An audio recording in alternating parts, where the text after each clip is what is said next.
ಮಗ ಮನೋರಂಜನ್ ಹೌದು. ನಾವೆಲ್ಲ ರೈತ ಕುಟುಂಬದಿಂದ ಬಂದಂಥವ್ರು. ಅವನಿಗೆ ಒಳ್ಳೆ ವಿದ್ಯಾಭ್ಯಾಸ ಕೊಟ್ಟಿದ್ದೀವಿ, ಬುದ್ಧಿ ಕೊಟ್ಟಿದ್ದೀವಿ, ಎಲ್ಲ ವಿವೇಚನೆ ಕೊಟ್ಟಿದ್ದೀವಿ. ನಾವು ಮುಂದಕ್ಕೆ ಅವನು ಏನ್ ಮಾಡ್ತಾವನೆ ಅನ್ನೋದ್ರ ಬಗ್ಗೆ ನಮ್ಗೇನು ಗೊತ್ತಿಲ್ಲ ಸರ್. ಇವತ್ತು ಏನಾಗಿದೆ ಅದು ಖಂಡನೀಯ ಸರ್. ಯಾರೇ ಮಾಡ್ಲಿ, ನನ್ನ ಮಗನೇ ಮಾಡ್ಲಿ, ಇನ್ನೊಬ್ಬರೇ ಮಾಡ್ಲಿ. Manoranjan, one of the accused in the parliamentary security breach case, hails from Mysore and is the son of a farmer. In an interview with India Today, Manoranjan's father expressed that his son is an avid reader who was significantly influenced by the content of the books he immersed himself in. Despite attempts to dissuade him from reading those books, he was hell-bent on reading the books which he chose to read. ಇವತ್ತು ನನ್ನ ಮಗ ಒಳ್ಳೇದು ಮಾಡಿದ್ರೆ ಒಳ್ಳೇದು, ಕೆಟ್ಟದ್ದು ಮಾಡಿದ್ರೆ ಅವ್ನು ಗಲ್ಲಿಗೆ ಏರಿಸ್ತಾರೆ sir. ಅವ್ನು ನಮ್ಮ ಮಗನೇ ಅಲ್ಲ. ಅವನು ಯಾವನೇ ಆದ್ರೂ ಕಂಡಿನೇ ಸರ್. ಇನ್ನೊಬ್ಬನೇ ಆಗ್ಲಿ ಅದು ನಾವು ಯಾರು ಒಪ್ಪೋದಿಲ್ಲ sir.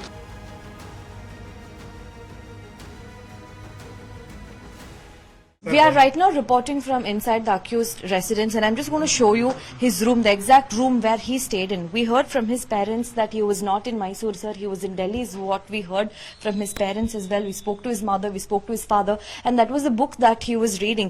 The Indian, that was The Forgotten Army, I Am a Troll. You can see the kind of books that he was reading, the kind of influence that he was under. Sir, thank you so much. My name is Anaga from India Today. Illa sir, we just want to know, yavaga Mysore bitru avaru, when did he go to Delhi? 2 days ಇಂದ ಅವ್ರು ಬಿಟ್ಟಿದ್ದಾನೆ. ಬೆಂಗಳೂರಿಗೆ ಹೋಗಿದ್ದೀನಿ ಅಂತ ಹೇಳಿದ್ದಾರೆ madam ಅವರೇ. ಅಷ್ಟು ಬಿಟ್ರೆ ಬೇರೆ ಏನಿಲ್ಲ. ಬನ್ನಿ ಸರ್. ಸರ್, ಇದೆಲ್ಲ ಅವ್ರಿಗೆ ನಿಮಗೆ ಮುಂಚಿಂದಲೂ ಇವ್ರು ಯಾರ ಹತ್ರ ಟ್ರೈನಿಂಗ್ ಮಾಡ್ತಾ ಇದ್ರು? ಬೇರೆ ಯಾವ್ದಾದ್ರು ಕೆಟ್ಟ ದೃಷ್ಟಿ, did he have any bad influence? ಇಲ್ಲ ಮೇಡಮ್ ಅವರೇ, ಯಾವ ಕೆಟ್ಟ ದೃಷ್ಟಿ ಇಲ್ಲ. ಅವನು ಇದು BA ಇಂಜಿನಿಯರ್, ಇಂಟೆಲಿಜೆಂಟ್ ಮೇಡಮ್ ಅವರೇ. ಅರ್ಥ ಆಯ್ತಾ? ಅವನು ಯಾವುದು ಇದು ಸಮಾಜ ಘಾತಕವಾದ ಕೆಲಸ ಇಲ್ಲಿವರೆಗೂ ಯಾವ್ದು ಮಾಡಿಲ್ಲ, ಮುಂದಕ್ಕೂ ಯಾವ್ದು ಮಾಡಲ್ಲ. ಅವ್ನು ಯಾಕೆ ಮಾಡಿದ್ದೇನೆ ಅಂತ ಅವನ್ನೇ ಕೇಳ್ಕೋಬೇಕು, ವಿನ ನಾವೇನು ಹೇಳಕ್ಕಾಗಲ್ಲ ಮೇಡಮ್ ಅವರೇ. ಸರ್, ಮನೇಲಿ was is behaviour normal is a very good person. You can ask any area, ಇದು ಎಲ್ಲೇ ಬೇಕಾದ್ರೂ ಕೇಳಿ. ನನ್ನ ಮಗನ ಬಗ್ಗೆ ಯಾರು ಬೇಕಾದ್ರೂ ಹೇಳ್ತಾರೆ, ಎನ್ಕ್ವೈರಿ ಮಾಡಿ ಅಕ್ಕಪಕ್ಕ ಹೇಳ್ತಾರೆ. ಸಮಾಜ ಸೇವೆ ಮಾಡಬೇಕು, ಆಮೇಲೆ ಬಡವ್ರಿಗೆ ಒಳ್ಳೇದ್ ಮಾಡಬೇಕು, ಅನಾಥರು ಒಳ್ಳೇದ್ ಮಾಡಬೇಕು. ಅದ್ ಬಿಟ್ರೆ ಬೇರೆದೇನಿಲ್ಲ ಮೇಡಮ್ ಅವರೇ. ಅಂದ್ರೆ ನಾವು ಡಿಕ್ಟೇಟರ್ಶಿಪ್ ನ ಅಕ್ಸೆಪ್ಟ್ ಮಾಡಲ್ಲ. He has raised a slogan saying that he will not accept dictatorship. ಈಗ ಓದಿದ ಬುಕ್ಗಳು ಆ ತರ ಬುಕ್ಗಳು ಓದ್ತಾ ಇದ್ದ ಅಷ್ಟೇ. ಅವನ್ ಮೈಂಡ್ ಅಲ್ಲಿ ಏನ್ ಮೆಚೂರ್ ಆಗಿದೆ ನಮಗ್ ಸರ್ ಬನ್ನಿ ನೋಡಿ. ಅವನ್ನೆಲ್ಲ ಈ ಬುಕ್ಗಳು sir. Sir, from his childhood, how was he as a boy? You are his father, you've seen him grow. ಈಗ 100% ಇವನು ಅವನು ಮೇಡಮ್ ರೇ. ಅರ್ಥ ಆಯ್ತಾ? ನೋಡಿ, ಎಲ್ಲ ಬುಕ್ಗಳು ಈ ತರ ಓದುದು. ನೋಡಿ, ಇಷ್ಟೇ ಒಂದು ಇದೇ ಅವರ ಆಸ್ತಿ. Sir, but then did he ever tell you ಅವ್ರಿಗೆ ಈ ತರ ಮಾಡ್ತಾರೆ, ಅವ್ರಿಗೆ ಪೊಲಿಟಿಕಲಿ ಈ ಒಂದು ಇದಾಗಲ್ಲ, ಇವ್ರ ಹತ್ರ ಮಾಡೋ ಸೂಚನೆ? Did he give you any sort of suspicion? ಏನು ಹೇಳ್ತೀರಾ ನೋಡಿ ಮೇಡಮ್ ಅವರೇ, ಅವ್ನು ಯಾವ ಆಸ್ತಿ ಮಾಡಿಲ್ಲ. ಈ ಬುಕ್ಕೇ ಅವನ ಆಸ್ತಿ. ಅರ್ಥ ಇದೆ ಮೇಡಮ್ ಅವರೇ? ಅವನ್ನೆಲ್ಲ ಓದಿರೋದು ಇವನೇ. ಇಷ್ಟೇ. Do you agree that you know what he did? Do you condemn it or ನಿಮಗೆ ಅಕ್ಸೆಪ್ಟ್ ಮಾಡ್ಕೊಳಕ್ ಆಗ್ತಾ ಇದೆಯಾ? And what do you make of the entire thing? ಈಗ ಅದು ಸಂಸತ್ ಭವನ ನಮ್ದು. ಅದಕ್ಕೆ ಯಾರೇ ಮಾಡಿದ್ರು ಅದು ಖಂಡನೀಯ, ಅದು ತಪ್ಪು, ಅದು ರಾಂಗ್ ಅಲ್ವಾ ಮೇಡಮ್ ಅವರೇ? ಈಗ ಯಾವ್ದೇ ಇದು ಬಂದು ಹೋರಾಟ ಇದ್ರು ನಾವು ಸಮಾಜ ಸೇವೆ ಮೂಲಕ ಹೋಗ್ಬೇಕು ಅಲ್ವಾ ಮೇಡಮ್ ಅವರೇ? ಎಂತೆಂಥವ್ರು, ಇವು ಗಾಂಧೀಜಿ ಇರ್ಬೋದು, ಸ್ವಾಮಿ ವಿವೇಕಾನಂದ ಇರ್ಬೋದು, ಯಾರೇ ಇರ್ಬೋದು, ಅವರೆಲ್ಲ ಹೋರಾಟದ ಮೂಲಕ ಅಲ್ವ ಮೇಡಮ್ ಅವರೇ? ಇದೆಲ್ಲ ರಾಂಗ್ ಅಲ್ವಾ ಮೇಡಮ್ ಅವರೇ? ಯಾಕೆ ಬೇಕಾಗಿತ್ತು ಮೇಡಮ್ ಅವರೇ ಇವೆಲ್ಲ? ಇವು ಅಲ್ಲ ಮೇಡಮ್ ಅವರೇ, ಎಲ್ಲ ತಪ್ಪಲ್ವಾ? ಅಷ್ಟೇ. But then do you think that he was influenced by the kind of books that he was reading?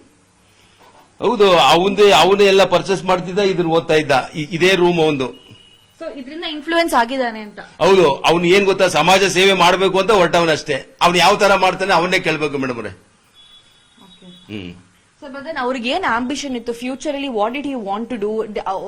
ಈಗ see he did engineering, but then did he want to do anything in life? Did he ever express his ambition? ಅವನ್ ಏನಂತಂದ್ರೆ, ನಾನು ಸಮಾಜ ಸೇವೆ ಮಾಡಬೇಕು, ಒಳ್ಳೆ ಕೆಲಸ ಮಾಡಬೇಕು, ಆಮೇಲೆ ಬಡವರಿಗೆ, ಬಗ್ಗರಿಗೆ, ರೈತರಿಗೆ, ಏನಿದೆ ಕಷ್ಟದಲ್ಲಿದ್ದವರಿಗೆ ಅವ್ರಿಗೆ ಇದ್ ಮಾಡಬೇಕು.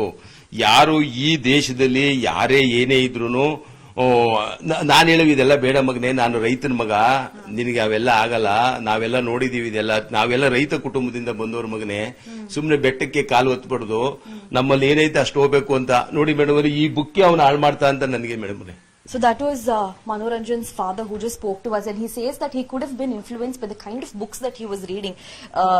He says that he is a farmer and he wanted, and he was expecting great things out of his son, but then with the kind of books that he was reading, and even he doesn't know under what influence he was in. He does not know, with whom he was under contact with, who exactly influenced him, who trained him to do such an act. The father is completely unaware. He's only saying that I am a son of a farmer. I wanted my son also to follow my footpath, but I do not have any idea how he got into this activity, is what the father is saying. Manoranjan went to the same exact school where I am at. It's called the Marimallappa English Medium School. This is there in Mysore. And we are being told that Manoranjan spent his primitive years in this college. He juggled between Marimallappas and St. Joseph's, both of them in Mysore, post which he shifted to Bangalore to pursue his engineering in BIT Engineering College. After that, he went on to work in several private companies before venturing into the kind of act that he just did today. We were also told by the father that he has quit several jobs, several IT jobs in Bangalore. He was a voracious reader. He used to read books after books, and according to his father, the kind of books that he was reading and the kind of thoughts that he was into, the kind of learnings that he was into, that has led to the kind of mischievous act that Manoranjan has done today, is what we heard from the family. But this is the Marimallappa school, one of the most oldest schools that we can say in Mysore. He was born in the year 1989, and we are being told that he spent his junior most years, that is, even before high school, the most primitive years of his education. This is a school that he spent in. Reporting for India Today, this is Anaga Keshav with camera person Shivamurthy reporting from Mysore.